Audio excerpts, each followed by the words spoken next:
Hello friends, ओम श्री गणेशाय नमः। ओम नमः शिवाय।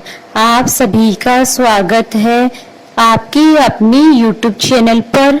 फ्रेंड्स, आज हम आपको इस वीडियो में बताने जा रहे हैं कजली तीज का शुभ मुहूर्त और कजली तीज पर सुनी जाने वाली सातोड़ी तीज की कहानी, नीमड़ी माता की कहानी, गणेश जी की कहानी और लपसी तपसी की कहानी के बारे में।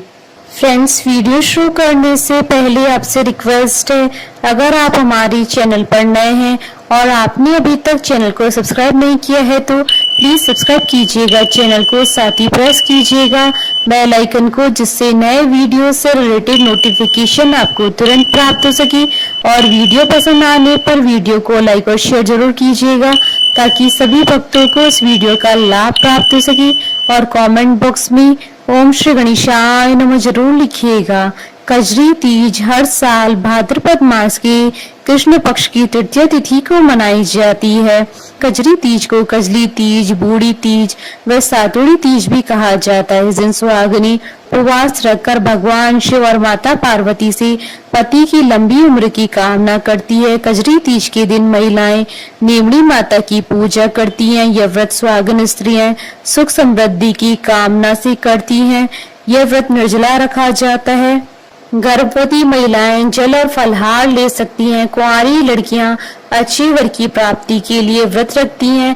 गाय की पूजा करने के बाद गाय को आटे की 7 लोइयों पर गुड़ और घी रखकर खिलाया जाता है। इसके बाद व्रत का पारण किया जाता है। इस व्रत में मुख्यतः देवी पार्वती और शिव जी की पूजा की जाती है, लेकिन कुछ जगहों पर नीमड़ी माता की पूजा का रिवाज है। नीमड़ी माता की पूजा के पीछे एक पौराणिक कथा है। मान्यता है कि नीमड़ी माता की पूजा संतान के लिए की जाती है। तीज का व्रत सुख और सौभाग्य के साथ सुहाग के लिए किया जाता है, इसलिए संतान से भी यह व्रत जुड़ा होता है और नीमड़ी माता की पूजा भी इसी से जुड़ी है। मान्यताओं के अनुसार नीम की डाली की नीमड़ी माता के रूप में पूजा की जाती है। नीमड़ी माता लोक देवी की तरह है। नीम की डाली को नीमड़ी माता के प्रतीक के रूप में पूजा जाता है। नीमड़ी माता की पूजा के पीछे एक पौराणिक कथा चली आ रही है। संतान की सुरक्षा के लिए यह पूजा की जाती है। पूजा के लिए मिट्टी से दीवार के सहारे या किसी बड़ी सी थाली में मिट्टी की पाली बनाकर उसमें नीमड़ी की डाली रोपी जाती है। फिर एक तरफ पानी डालकर तालाब जैसी आकृति बनाई जाती है। सुबह के समय ऐसे किया जाता है और शाम के समय महिलाएं सज संवर कर पूजा करने बैठती हैं। थाली में जो तालाब बनाया जाता है उसमें कच्चा दूध और जल डालते हैं और माता की पूजा में श्रृंगार के सामान को चढ़ाते हैं। नीमड़ी माता को ककड़ी, नींबू, कच्चे दूध और सत्तू का भोग लगाया जाता है। इसके बाद नीमड़ी माता की कथा सुनी जाती है। पूजा के बाद चंद्र दर्शन करके उन्हें जल चढ़ाया जाता है।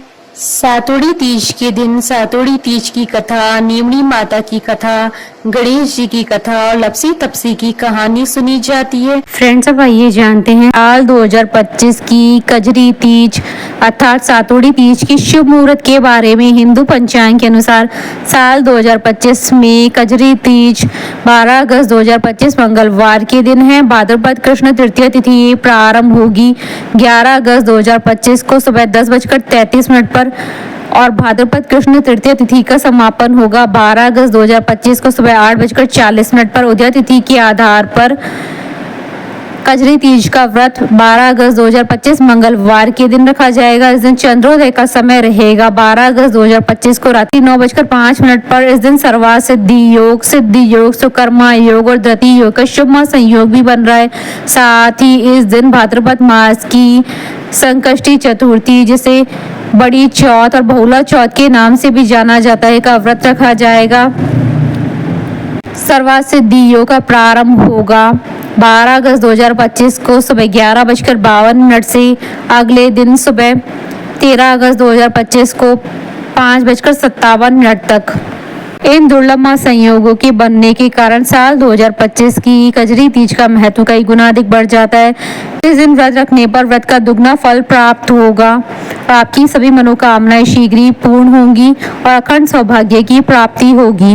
फ्रेंड्स, अब हमारे चैनल पर ज्वाइन बटन को दबाकर हमारे चैनल के मेंबर भी बन सकते हैं। हम हमारे चैनल के मेंबर्स की कमेंट्स को टॉप प्रायोरिटी पर रखकर उनका रिप्लाई करते हैं। फ्रेंड्स, अब आइए प्रारंभ करें गणेश जी की कहानी। एक बार गणेश जी एक छोटे बालक के रूप में चिमटी में चावल और चमचे में दूध लेकर निकले। वह हर किसी से कह रहे थे कि कोई मेरे लिए खीर बना दो, कोई मेरे लिए खीर बना दो। एक बुढ़िया बैठी थी, उसने कहा ला मैं बना दूं। वह छोटा सा बर्तन चढ़ाने लगी, तब गणेश जी ने कहा दादी माँ छोटी सी भगोनी मत चढ़ाओ, तुम्हारे घर में जो सबसे बड़ा बर्तन हो वही चढ़ाओ। बुढ़िया ने वही चढ़ा दिया। वह देखती रह गई कि वह तो पूरा भर गया। गणेश जी ने कहा दादी माँ मैं नहाकर आता हूँ। खीर तैयार हो गई है तो बुढ़िया के पोते पोती खीर खाने के लिए रोने लगे। बुढ़िया ने कहा गणेश जी आके भोग लगाना, कहकर चूल्हे में थोड़ी सी खीर डाली और कटोरे में भर भर कर बच्चों को दे दी। पड़ोसन ऊपर से देख रही थी। बुढ़िया ने सोचा ये चुगली खा लेगी, सो कटोरा भरकर उसे भी पकड़ा दिया। बेटे की बहू ने चुपके से कटोरा खीर खाई और कटोरा चक्की के नीचे छुपा दिया। अब भी गणेश जी नहीं आए। बुढ़िया को बहुत भूख लगी थी। एक कटोरा खीर का भरकर किवाड़ के पीछे बैठ एक बार फिर से कहा जय गणेश जी आके भोग लगाना और खाना शुरू कर दिया।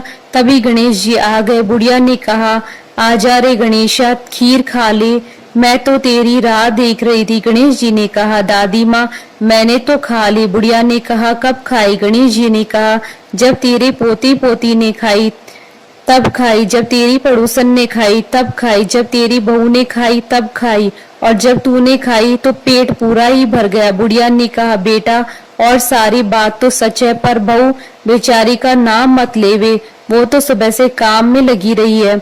उसने खीर कब खाई? गणेश जी ने कहा चाकी के नीचे झूठा कटोरा पड़ा है, तूने तो मेरे भोग तो लगाया, वो तो वैसे ही खा गई। बुढ़िया ने कहा बेटा घर की बात है, घर में ही रहने दो, बता बची हुई खीर का क्या करूं? गणेश जी ने कहा नगरी जमा दो।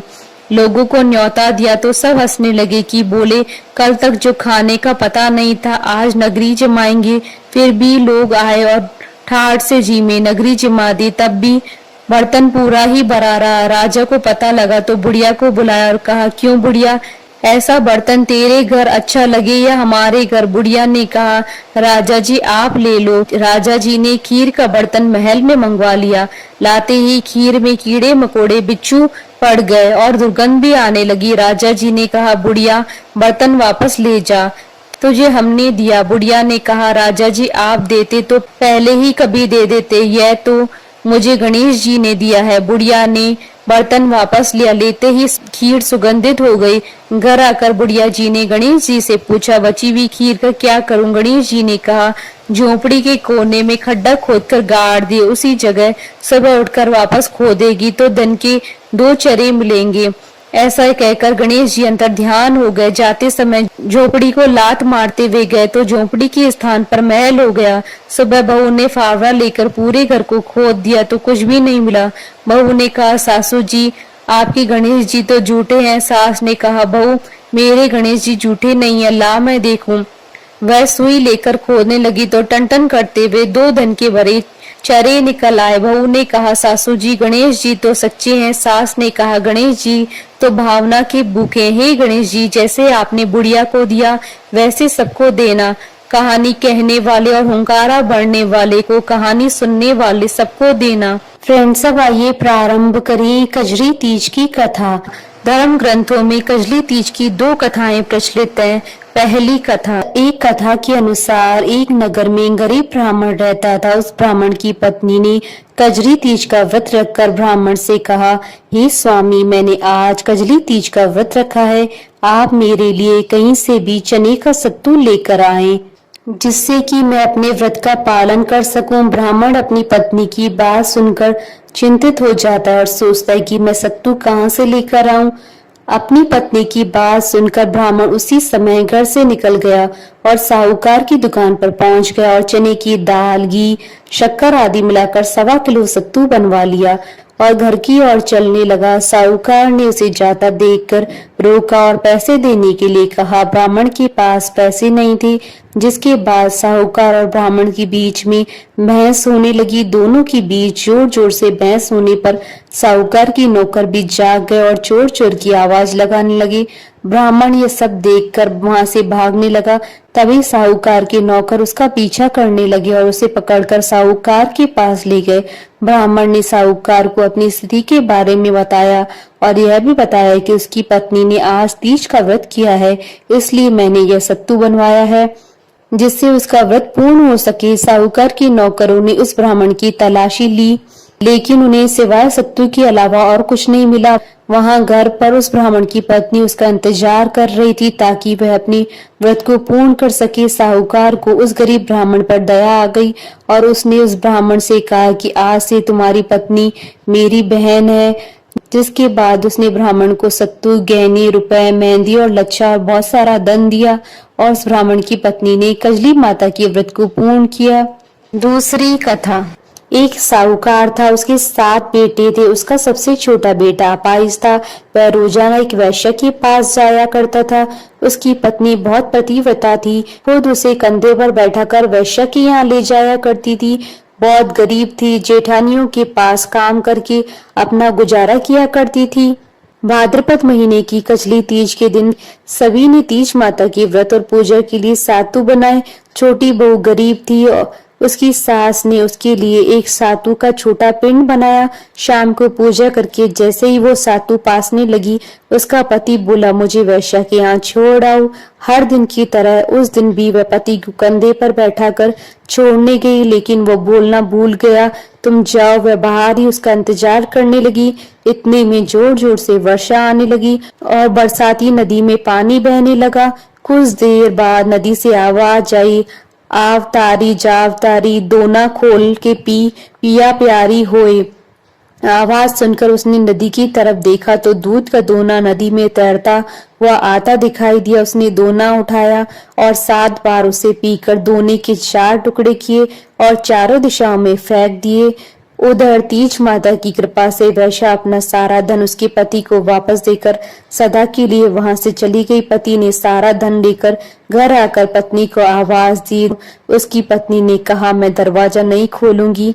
तब उसने कहा कि अब मैं वापस नहीं जाऊंगा, दोनों मिलकर सातु पासेंगे। लेकिन उसकी पत्नी को विश्वास नहीं हुआ। उसने कहा, मुझे वचन दो, वापस वैश्य के पास नहीं जाओगे। पति ने पत्नी को वचन दिया तो उसने दरवाजा खोला और देखा उसका पति गहनों और धनमाल सहित खड़ा था। उसने सारे कपड़े गहने अपनी पत्नी को दे दिए। फिर दोनों ने बैठकर सातु पासा।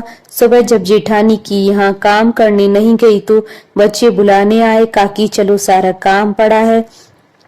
उसने कहा, अब तो मुझ पर तीज माता की पूरी कृपा है, अब मैं काम करने नहीं आऊंगी। बच्चों ने जाकर माँ को बताया, आज से काकी काम करने नहीं आएगी, उन पर तीज माता की कृपा हुई है। वह नए नए कपड़े गहने पहनकर बैठी हैं। काका जी भी घर पर बैठे हैं। सभी लोग बहुत खुश हुए।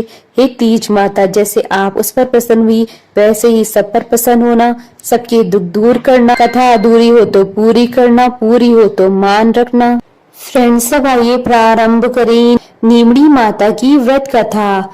एक बहुत ही धनवान सेठ सेठानी थे, लेकिन उनकी कोई संतान नहीं थी। इसके लिए सेठानी ने भादों की कजरी तीज यानी बड़ी तीज का व्रत किया और नीमड़ी माता से प्रार्थना की कि अगर उसे संतान हो जाए तो वह उन्हें 1.25 मण का सातु चढ़ाएंगी। माता की कृपा से सेठानी को 9वें महीने में एक पुत्र की प्राप्ति हुई, लेकिन सेठानी सातु चढ़ाना भूल गई। देखते ही देखते सेठानी को 7 पुत्र हो गए। पहले बेटे का विवाह भी हो गया और सुहाग रात में ही सांप ने उस पुत्र को डस लिया, जिससे उसकी मौत हो गई। एक के बाद एक 6 पुत्रों की मौत शादी की रात को होती गई। इसे देखकर सेठ सेठानी ने तय किया कि वह अपने 7वें बेटे का विवाह नहीं करेंगे, लेकिन गांव वालों के बहुत कहने और समझाने पर सेठ सेठानी ने बेटे की शादी दूर देश से करना तय किया। बेटे की सगाई के लिए सेठ बहुत दूर तक एक गांव आए और देखा कि वहां 4-5 लड़कियां खेल खेल रही थी, जो मिट्टी का घर बनाकर तोड़ रही थी। उनमें से एक लड़की ने कहा, मैं अपना घर नहीं तोड़ूंगी। सेठ को यह लड़की समझदार लगी, खेलकर जब लड़की वापस अपने घर जाने लगी तो सेठ जी उसके पीछे पीछे उसके घर गए। सेठ ने लड़की की माता पिता से बात करके अपनी लड़की की सगाई व विवाह की बात पक्की कर दी। उसके बाद विवाह भी हो गया। बारात विदा हुई। लंबा सफर था और उस दिन कजरी तीज भी थी, इसलिए लड़की की माँ ने लड़की से कहा कि सातु वह सीख दे रही है, रास्ते में कहीं पर शाम को नीमड़ी माता की पूजा करना, नीमड़ी माता की कहानी सुनना और सातु चढ़ाकर से खाना और सासू माँ के लिए भी ले जाना। रास्ते में ससुर ने बहू को खाने को कहा तो वह बोली, आज कजरी तीज का उपवास है, शाम को नीमड़ी माता का पूजन करके नीमड़ी माता की कहानी सुनकर ही भोजन करूंगी। एक कुएं के पास नीमड़ी नजर आई तो सेठ जी ने गाड़ी रोक दी। बहू नीमड़ी माता की पूजा करने लगी तो नीमड़ी माता पीछे हट गई। बहू ने पूछा, हे माता आप नाराज क्यों हैं, आप पीछे क्यों हटी हैं? तब नीमड़ी माता ने अपनी सास की सारी कहानी उसे बताई कि वह कैसे सातु चढ़ाना भूल गई। बहू बोली, हमारे परिवार की भूल को क्षमा करे माँ, और मैं आपको सातु चढ़ाएंगी। कृपया मेरे सारे जेठ वापस कर दो और मुझे पूजन करने दो। माता नववधू की भक्ति और श्रद्धा को देखकर प्रसन्न हो गई। बहू ने नीमड़ी माता का पूजन किया और चांद को अर्घ्य दिया, सातु पास लिया और कल्पना ससुर जी को दे दिया।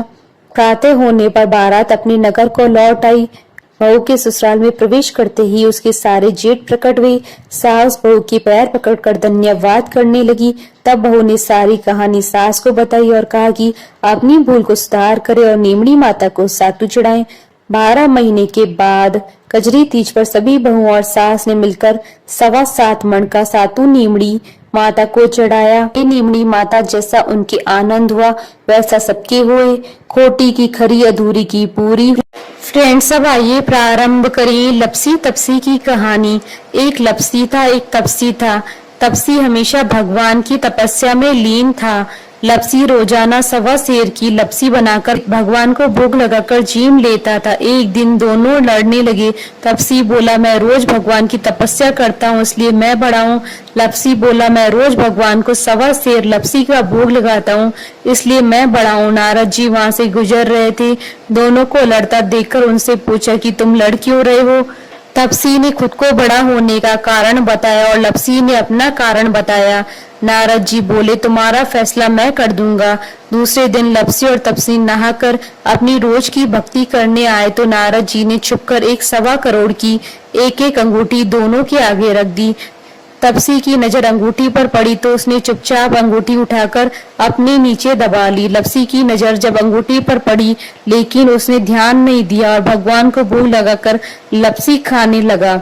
नारद जी सामने आए तो दोनों ने पूछा कि कौन बड़ा है, तो नारद जी ने तपसी को खड़ा होने को कहा तो वह खड़ा हो गया तो उसके नीचे तभी अंगूठी दिखाई दी।